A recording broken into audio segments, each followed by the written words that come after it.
Welcome to the Stiles Council, a podcast about the England national football team. I'm Chris Nee, and I'm joined as ever by David Hartrick. All right, Dave. Hello, mate. You all right? I am fine, thank you very much. How's it going? Yeah, not too bad at all. Not too bad at all. It's nice we've got actual football to talk about again. Yeah, coming thick and fast, isn't it? It is. Good, right. Yeah, we've got a World Cup game, World Cup warm-up game, getting ahead of myself, to analyse this week. So let's get right to it after addressing, Dave, some ugliness, Raheem Sterling and the tattoo, etc. This is a story about the press, isn't it? Yeah, it is. There's a lineage here, Chris, going back, I would argue, probably back to 1990, where that circulation war, where the tabloids realised that if you kicked the England national football team and kicked individuals in particular, that you sold papers. And there was a lot of invented controversy. I don't know if people will remember, but there was an awful lot of talk about a hostess before the Italia 90 World Cup and several of the players involved in the squad. This then went on with throughout Taylor's reign, etc. And every single tournament, the tabloid press revert to the playbook and they do two things, don't they, Chris? They pick a scapegoat and try and whip up some controversy. But then the other side to it is that we also get these silly stories about, England's training camp and facilities aren't up to scratch, or there's, they won't talk to us. Lions round every corner of their hotel and all this sort of thing. So it's just an old play from an old playbook. But Chris, and I'm interested in your take on this, it feels slightly more that the people have spoken this time, because I know Twitter's a little echo chamber sometimes, but by the same token, the sort of pushback has been national news, and there was a bit of pushback even at places like TalkSport and Five Live from very prominent people, and it feels like, if anything, there's a chance it's having the opposite effect. I think that's probably the case. It reminds me of two things. The first one is the Jeremy Corbyn backlash, where I certainly got the impression that the one half of the wider public was very aware of the tabloid game that was being played and kicked back at it. And the other one, Dave, you will remember a game against Kazakhstan in which Ashley Cole was booed by England supporters. And whatever the provenance of that, and I'm loath to defend Cole too much as a person, but as an England player, warranting booing was so far off the agenda. It was a media-driven situation. So when Sterling first touched the ball against Nigeria, it was really encouraging to kind of get the feeling that none of this had permeated into the England support whatsoever. Yeah. And from what I can tell in my echo chamber, the resistance to it was pretty universal. I think people can see through it. People know what is going on. Supporters have made their own minds up about why it's happening. I think there's many aspects of it that are deeply sinister, but one of the biggest ones from our point of view as an England podcast is simply that it is very much about kicking the England team, as much as the slightly bleaker assumptions that we can make about why it's this player in particular. And it's just that the whole non-story, and the problem that the tabloids in particular have given themselves is that they've been booting Raheem Sterling up the arse for so long that pretty much whatever he does now, we as supporters are going to be able to find reason to doubt their take on it, and defend him. And I think that's evident in the fact that he was late to report for a World Cup duty. A situation in which I think for a lot of players, the criticism would have been pretty stern and pretty widespread. but actually we've been quick to kind of brush it under the carpet a little bit on the basis that we are circling the wagons around this kid, and rightly so, because the abuse he's taken from the tabloid media and also from some of the supposedly quality press has been pretty despicable. We know where it comes from, and it's absolute nonsense. Yeah. A lot of people have been very, very quick to... I mean, there's no point mincing our words, because we're not sort of alleging anything that we could get sued for here. But, you know, there is a strong feeling that a lot of this is based in essentially either casual or full-blown racism. I think there is an element of that to it, but I also just think it does come back to the old playbook, like I said, Chris, that yeah, it does. When you come to this time of year and before a tournament, negative England stories, that their perceived wisdom is sell papers, get clicks, drive interaction. And there was a columnist for the Daily Telegraph who wrote a column for the Telegraph, I should say, not the Daily Telegraph, as I believe you get told off if you call them that these days. It's all right, he can't see what you're saying to him. Yeah, true. On Saturday morning, who put a very ill-judged column out there, basically saying that anybody who was defending Raheem Sterling was basically just virtue signalling because he turned up late for the World Cup and it was a big problem and he had to apologise to the squad. The problem is with doing that is that we have access to the press conferences. We can see transcripts. We can watch clips.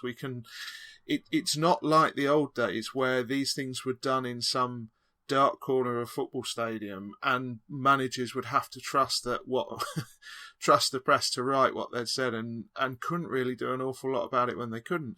And, you know, I questioned his choice of language in the tweet that he'd written, not his headline for the piece, the tweet he'd written to promote it, and he blocked me straight away.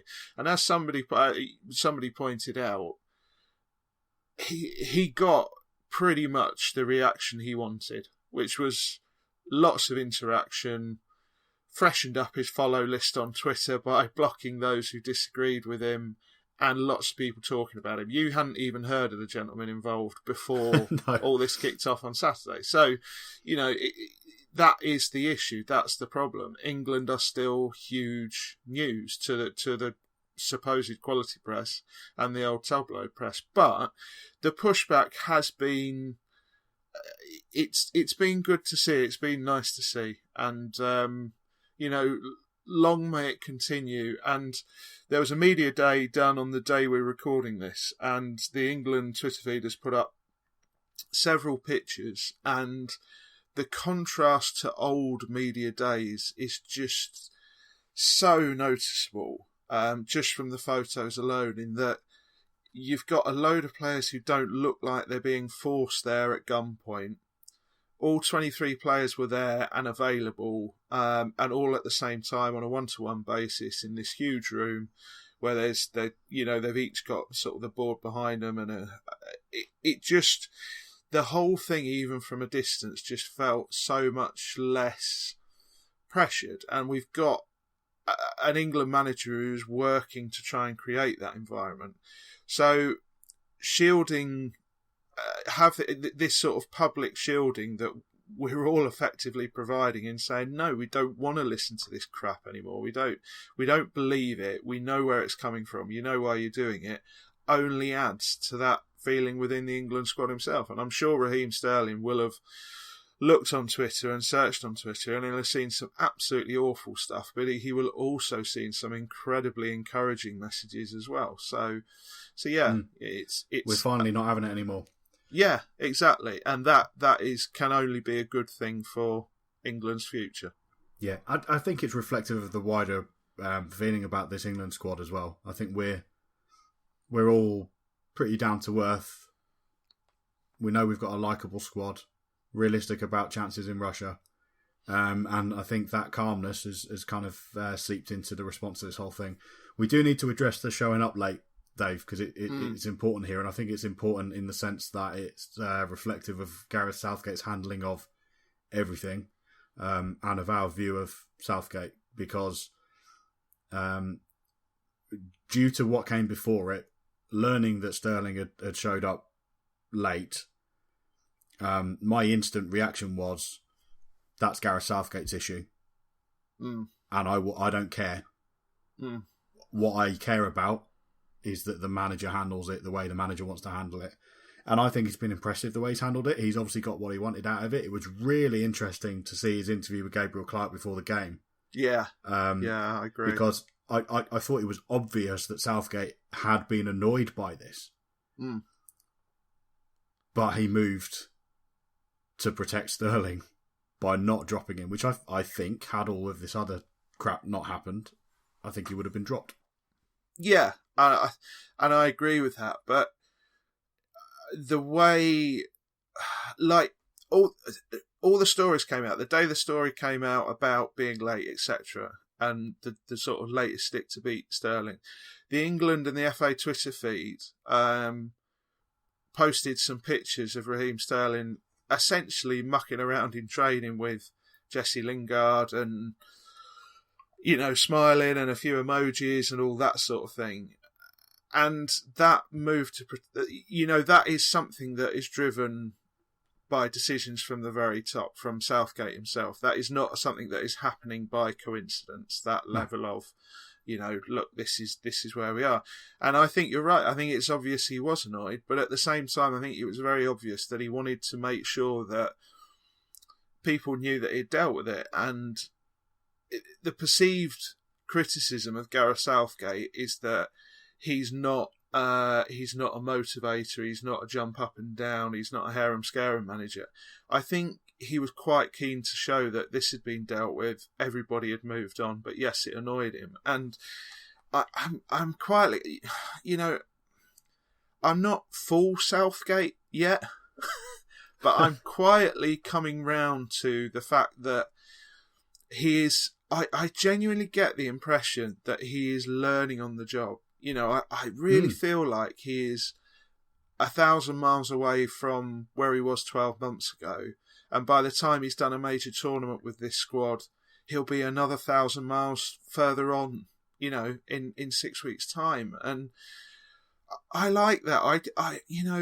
I would far rather have a manager who I feel like is learning and progressing than one who feels like there's nothing more he can learn. And I am no way using the word Sam or Allardyce when I say that, Chris. But it's a refreshing attitude. It's a refreshing attitude, and I'm still doubtful in a football sense, but I am very sort of warm to Southgate personality wise and how he's tackling this job these days. I think that's a good template for international football as well. I always have done. I like this England, and I feel like it is Southgate's England. Yeah. It feels different. And I was talking to somebody else. This is quite an interesting point that somebody raised the other day, that Southgate feels like a manager who, he was obviously under 21 manager, and he's been involved in the youth setups, and he's been keen to bring younger players through. But he feels like a manager who will make some big decisions as well. Yeah. He feels like a manager who's not going to sort of rest on his laurels, and who is sort of keen to. He's keen to show that he is England manager. He's keen to say, you know, this is my job. This is what I'm doing, and that's he's not doing it from an ego-driven point of view. He's doing it because he believes that the job actually means something. And yeah, I as I said, I am in no way full Southgate yet, but I'm certainly going full Southgate if he continues the way he is. Oh, you naysayer. Right, let's talk football, shall we? England 2, Nigeria 1 is a result that we would be very happy with in the World Cup, I suspect. Yes. If for no other reason than it means it's a knockout game. It was instead the penultimate World Cup warm-up friendly at Wembley last Saturday. And Dave, I think we could have picked this team. Yeah. But I don't think that's a bad thing, is it, Chris? No. I think the way England set up is like the one area there's been a load of debate about, and before we sort of even go really into that question, is like, how are we going to run our goalkeepers? Who is number one, Pickford or Butland? And I think we've both leaned more towards Pickford, with the acceptance that Butland's perhaps the slightly better goalkeeper, but Pickford gives you a bit more of a rounded game. And you look through that 11, and you couldn't really question it, could you, Chris? You couldn't say, well, Rose should be in there on current form. You couldn't make a case for anybody else. And, the first half bore that out, really, didn't it? Yeah, I think Henderson's the only one who was absent for previously known reasons. Yeah, but would you? I think he's first choice. What I can't guarantee is who drops out. It must be Eric Dyer. Yeah, but I actually I like. We've said before that this England team isn't necessarily going to be roller coasters and fireworks, and I actually quite like that protection that Dyer gives when you play a back three, and I think with Dyer, he's in danger of sort of going a little bit under the radar, and a little bit because he doesn't do, because he's not playing John Joe Shelby balls over 50 yards all the time, or smacking it in from distance when he gets a chance to go up, or even making sort of last-ditch tackles left, right and centre. He's in danger of going a bit under the radar, but every time I see him, I just think he's so neat and tidy. He reminds me very, very much of Michael Carrick in that, like I said, I don't think you're necessarily going to get you're not going to get a 5-year-old on tongue fastics running around at any point in the game. You're just going to get a player who's going to stick to his task and do well. And I've said before with Henderson, without meaning to sort of wind anybody up, that I've never seen a footballer before who is quite so average at absolutely everything. He has no weaknesses and no real strengths. He's just good at pretty much everything. And I think they're quite interchangeable, really. I wouldn't mind Dyer keeping that place, to be honest, Chris. No, I think the only thing that makes me doubt it is that Southgate, while I think he is a fan of Dyer, I think he would have had Henderson in the picture for potential captaincy. We know that he's one of his top players. So I strongly suspect he'll start against Tunisia. I think you're probably right, but Adam Lallana was absolutely one of his favourite players as well. Yep. True. So I mean, again, I think he's more willing than you think to make some big decisions. Oh no, I absolutely accept he's willing to make big decisions. I think Henderson's his preferred choice in that one position, but we shall see. The team, for reference, was Pickford in goal, Walker, Cahill, Stones, Trippier, Young, Dyer, Lingard, Ali, Sterling, and Kane. Pretty obvious formation as soon as that team was announced, Dave. Young and Trippier at wing back is with Rose being in the I don't know. It's not really form, is it? It's just not been playing. I think Young's a decent shout to be starting. Yeah, the one thing I do like about Ashley Young is that I think he's got. I think Rose has obviously got the pace and can certainly on the overlap. He's an absolute rocket. But Young's crossing ability is excellent. And I think when you've got Harry Kane and you've got Ali arriving slightly later, I think that's a pretty potent weapon to have. And if you are going to play Trippier on the other side, then I don't think Trippier's crossing is as strong. So I think you've got to look for a bit of balance between the two. And yeah, I like Ashley Young. I think he has his limitations, but I couldn't make a case for him not to be in that side at the moment, put it that way. No, not at the moment. And Kyle Walker was the other little question mark we had, wasn't it? And I think we've had the biggest signal yet that he starts at centre-back against Tunisia. Mm. And it was basically a dress rehearsal, wasn't it? There was no last-minute looks at anybody, I don't think, in this. You see, the other reason I think he may look at Dyer as well, Chris, is that if you want Walker to go at some point, if you want him to exploit that pace he's got, then Dyer is far more likely than Henderson to step into that back three and cover quite happily. And more able.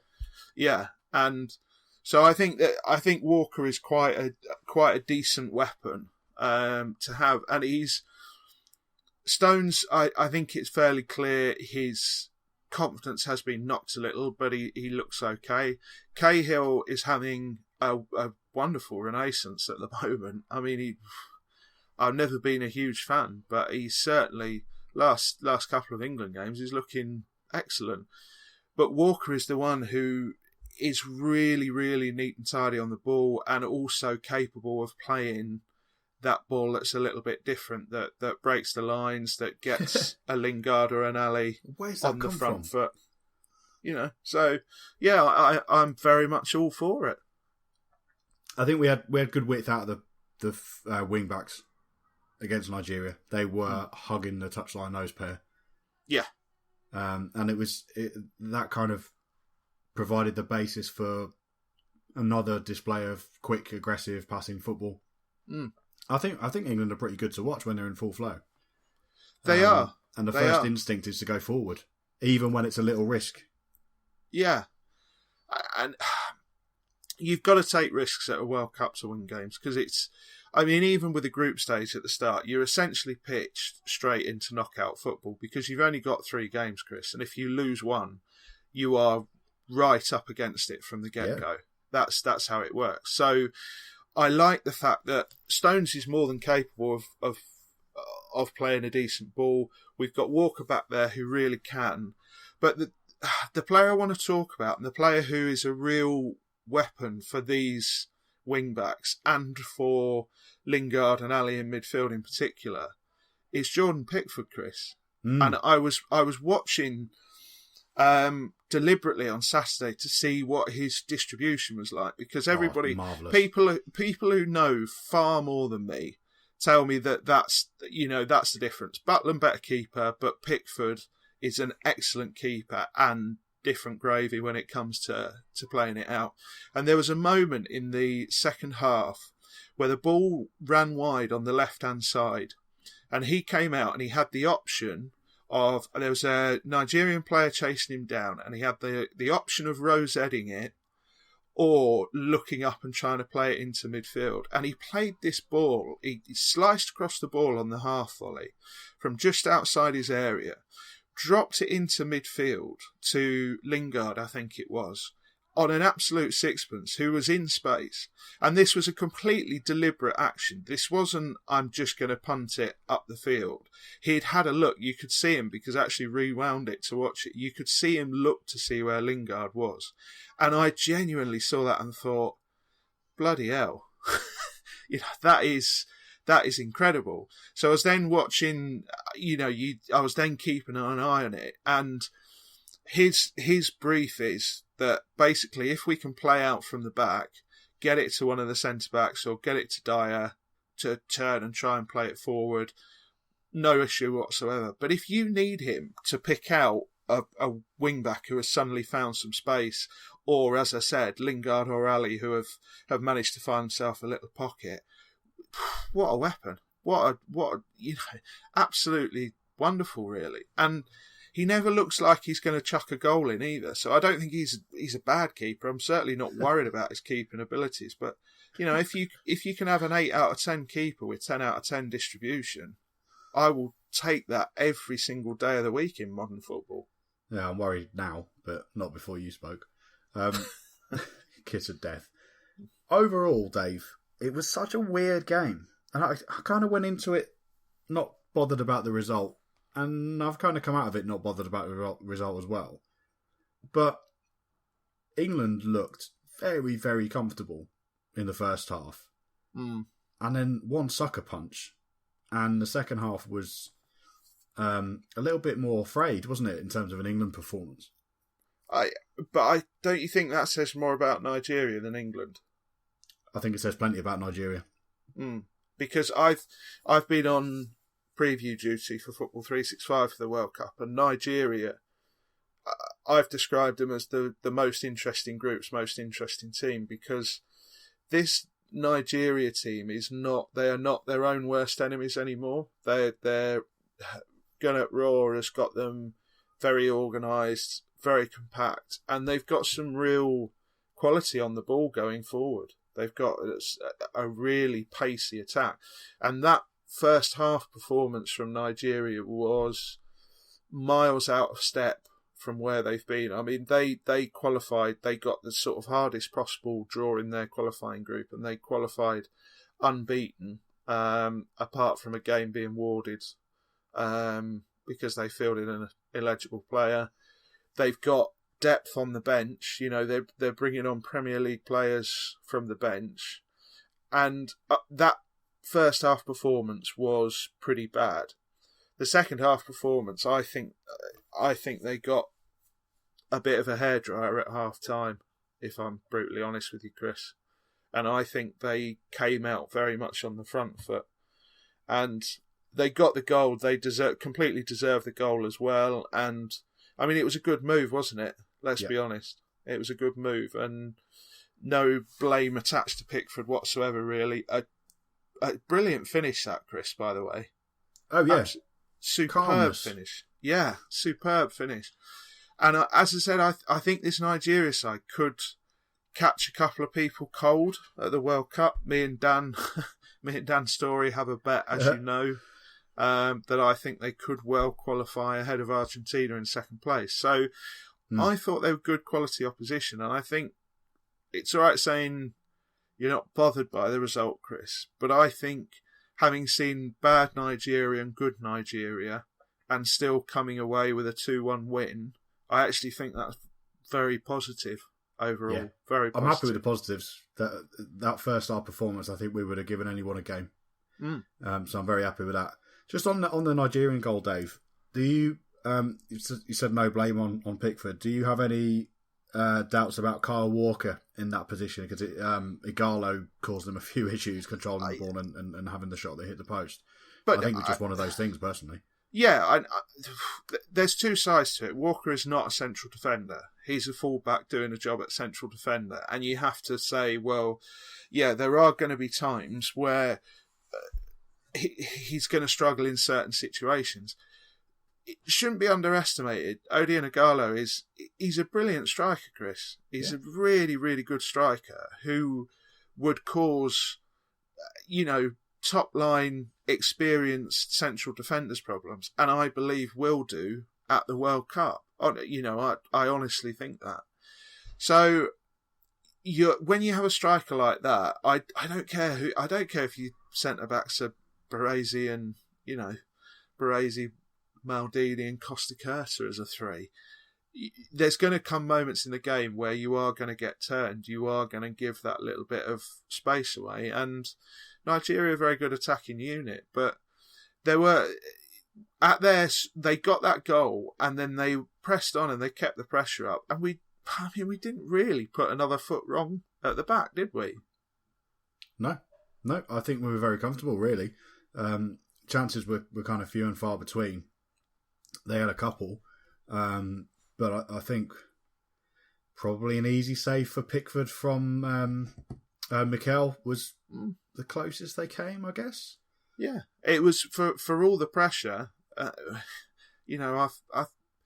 My overriding feeling is I do think we kept them at arm's length, but I think we should go back to the first half and just have a chat about both the England goals, Chris, because the first goal, Cahill's header, it's all right to sort of say, we need to move on from the old England and all that sort of thing, but we have real power at set pieces, don't we?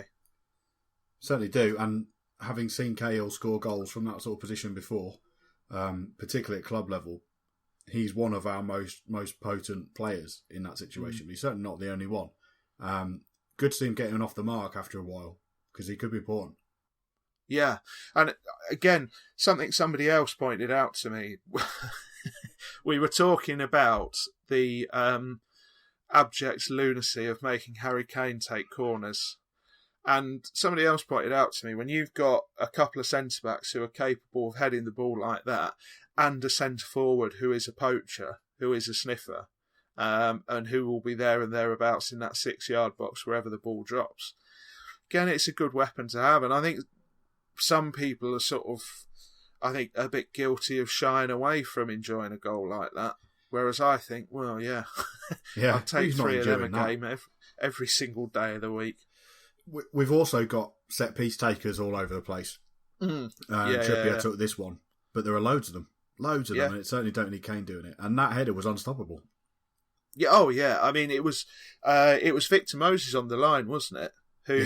Who jumped, and it was the power more than anything else. I mean, a bigger man than Moses would still have, I don't think, got anywhere near it just because of the power and the placement of the header. It's you can't, if you ping a ball at somebody from 8 yards away, they've got to have absolute whack-a-mole reflexes to get anywhere near it. So yeah, I was pleased with that. And then the Kane goal, yes, Nigeria's big problem is their goalkeeper. They've been incredibly unlucky with Wolves' Carla Kame and his terrible illness.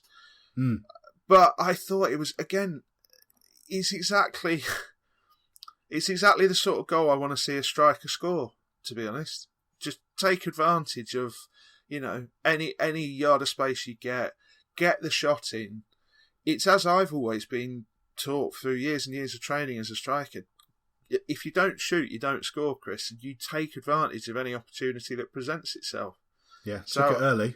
Yeah, I was really pleased with it. And I think you can all say, oh, yeah, it was bad goalkeeping. It was bad goalkeeping, but it's good. It's good, confident centre-forward play for me that gets him in that position and gets that shot early and opens up that opportunity for the goalkeeper to make a mistake. Yeah. It came from a quick transition from England as well. I think it was Dyer that made the interception. And playing from there, it was a lovely little move. Yeah. Kane was involved and Sterling was involved. And then obviously Kane added the finishing touch as well. So it's nice that we have the incision to be able to pick up the ball in midfield and go forwards and slice teams apart. Well, it's reminiscent of Jesse Lingard's goal. Yes, from a couple of weeks ago. And I don't mean in terms of like stylistically, I mean in terms of that winning the ball, quick transition, move up the pitch quickly, get a player in a position to score. And at the last World Cup, we had, the human tugboat up front, Wayne Rooney. We do not have these issues anymore. We do move when you're looking at Harry Kane as like potentially the slowest of our front four, that is a pretty good position to be in because Harry Kane is quick. So God, yeah. I'm very happy. There's no point getting carried away because we still have quite obvious limitations, but there's absolutely a lot of people I saw sort of on Twitter who focus solely on that sort of 20-25 minutes of the second half. And I think you forget that, I mean, even great teams don't necessarily control games for 90 minutes. And I thought England did absolutely fine. Yeah, no, for me it was all about the fact that we did control the game for 45 minutes. Yeah. That was what I took away from it, was that it was a very impressive partial performance from England. And I think for the rest of it, they had the situation under control. Yeah, and last 15 minutes, we were on top. And, as the game got stretched, particularly at the end, we arguably should have had, another goal. But we've got to mention the Sterling dive, haven't we, Chris? Yes, we do. The biggest disappointment for me was that it was a terrible dive. Yeah, be far more clever than that. Yeah, it wasn't good. I don't 100% always condemn diving. I think you have to be a realist about these things. My preference is to support a team that tries not to do it. So it was disappointing to see. I don't think it is of any importance that it was Sterling over and above any other player. No. They all do it. Yeah. My issue with it, Chris, is that like I've played as a striker, and I can't remember outright diving, but you better believe if I can get a touch to that ball before the defender, and I'm going absolutely nowhere in terms of getting a shot off, if he wants to come and plough through me, I am more than happy to go down there and try and win the penalty, and that is a striker's right. I think you're absolutely right. The two disappointing things for me is, one, that it was a terrible dive, because the worst aspect of that dive is he's not waited for the touch. He started to go down early, and that is always the sort of telltale sign. But the second side to it is, just don't do it in a friendly when you're 2-1 up. There's just no real need. I mean, if it's... I can understand it more if it's a competitive game, you know, because these are sportsmen. They're desperate to win, but, you know, a home friendly when you're 2-1 up, you don't really need to do it, do you? No, it's not for me, but he does look like he needs to practice. Yeah. Yeah. But, no, I think, overall, another positive England performance, Chris. Yeah, I've few complaints, really. I don't think that you can... you can't win a World Cup in the friendlies before it. No. All you can do is prepare well, find a little form, get some positives, get some minutes into legs that have been quiet for a few weeks. And I think we ticked all those boxes. I think that's I mean, I say that in jest, Chris, but I also think that is another aspect of our second half performance. I think there were several players who were not avoiding challenges or anything, but nobody wants to pull a hamstring, nobody wants to get clattered, you know, 2 weeks before a World Cup starts. And I think the second half there were a couple of players who just took it down a couple of notches, which allowed a fired up Nigeria to sort of come onto us. And I suspect on Thursday, England are going to win. I mean, I'm probably a kiss of death again, Chris, but I suspect England could win that game reasonably heavily, because the standard of opposition is in no way particularly good, and I don't think they will particularly care about the game either. But there will be players in that team who will be looking and thinking, right, well, I'm not going to slide into that challenge. I'm not going to, you know, I'm going to hurdle that rather than try and go through it, etc., etc. And that's absolutely fair enough at this stage. The other side of that, Dave, in the second half is that the purpose of all this is to prepare for a World Cup. Yes. And when you get yourself into a 2-0 half-time lead in a friendly, that's one thing. When you then get caught cold and concede a very early equaliser in the second half, what you have then, in effect, is a scenario practice. Yeah. So, in a friendly, England might have gone to really look and push hard for a third goal. 2 games before a World Cup, what they need to be doing is trying to get their edge around defending a single goal lead. Yeah, see it out. Exactly. So a bit of game management practice for me is not a negative at all. No, but it comes back to the comment I made earlier, Chris, and we've both said it before. This isn't a fireworks and roller coasters England team. It has some great players and it has an ability to attack really, really well. But you're completely right. Game management for a set of relatively young players who... There's a sort of quite a refreshing lack of ego, barring a couple in this squad as well. Game management is a big, big thing. Big, big thing for them. And I would quite like, in that game on Thursday, I would have absolutely no issue whatsoever, Chris, with completely different 11 starting, because I think it can it can only do them all good to do, like you say, a little bit of scenario training. I had the little suspicion that we would see a dress rehearsal in one of these games and something slightly different in the other. I would have thought it would be the other way around, but I think what we saw was as close as damn it to the first team against Nigeria, and I think we'll see something different on Thursday. I think Thursday we're more than... if I was a betting man, I would have the price of a pint on a 4-2-3-1 on Thursday. Okay. I think rather than the 3 at the back, I think he'll look for something. I hesitate to say slightly more attacking because I don't necessarily think it is. I think it's just attacking in a slightly different way. Yes. And I think let's have a look. 4-4-2 is sort of all but sort of dead and gone for this set of England players. And as you look through the World Cup, there's still a couple of teams like Portugal who are absolutely rooted in their 4-4-2, but England have moved on. So I think, I suspect it would be a 4-2-3-1 because I don't think there's any point in changing that sort of attacking four. You may as well. We know what we're going to get from them. We just want to see it a bit more. But I suspect we're going to see potentially Vardy start. I think Rashford will potentially start. I think Welbeck will potentially start, and I think you might see Lingard pushed up into Ali's role as the front four at the start. But who knows?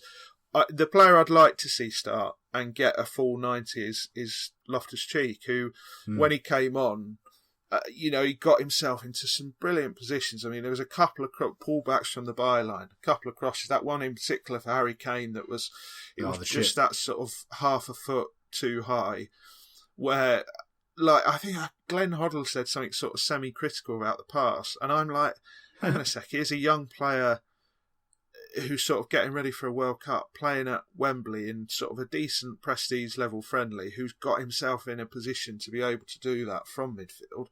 Let's celebrate the confidence of making that run, Yeah, well, I'm the guy who's, every time any player gets into that position, I will shout at them to stand it up. So I was in the living room clapping like a seal. Yeah. I was quite happy with that. Another day that spins differently, has a little bit less weight on it.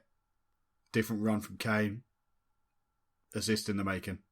Yeah, precisely. So yeah, shall we finish this? And England games live. Shall we finish this Jimmy Hill style and give them a mark, Chris? Yeah, okay. What are we doing? Out of 5, out of 10, A, B, C? What do you fancy? Let's go out of 10. We'll go Metal Hammer style rather than 5Ks out of 5. I think this is a very solid 7 out of 10 performance, is my honest take on it. And I'm not sure I expected any more than that, really. And if I'm honest, I probably expected a little bit less in the circumstances. So, a solid 7 out of 10. Yep, 7 out of 10 for me as well. I see few negatives. I would be delighted with this performance in a World Cup finals match. Yeah. Rather than assuming it was tied to the same result, of course. Yeah. Rather than watching England spend 90 minutes pooing themselves playing Panama. Yeah, exactly. It gives me confidence. I'm wary of underestimating Tunisia.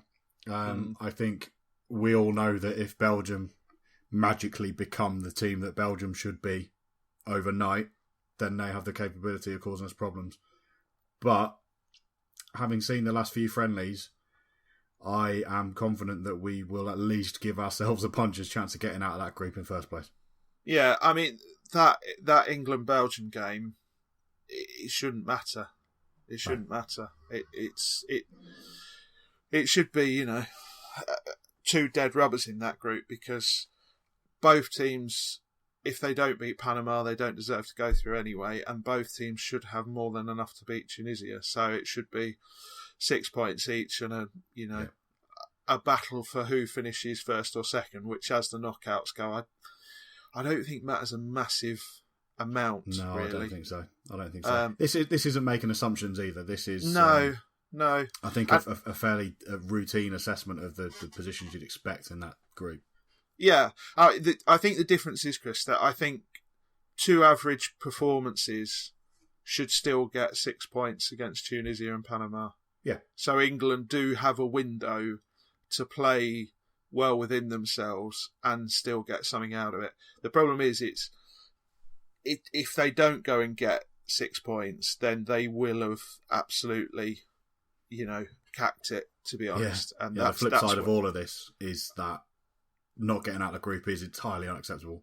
And that's when we record the first 2.5 hour Stiles Council. Yes, exactly. We'll leave it there this week because we've also got to save our voices for that one. Thank you very much for listening. Don't forget to find us on Facebook and Twitter and Instagram under Sphinx FTBL. I'm Chris M. Nee on Twitter, and David's at David Hartrick. And we will be back to talk about the next England game later in the week. Goodbye. Goodbye.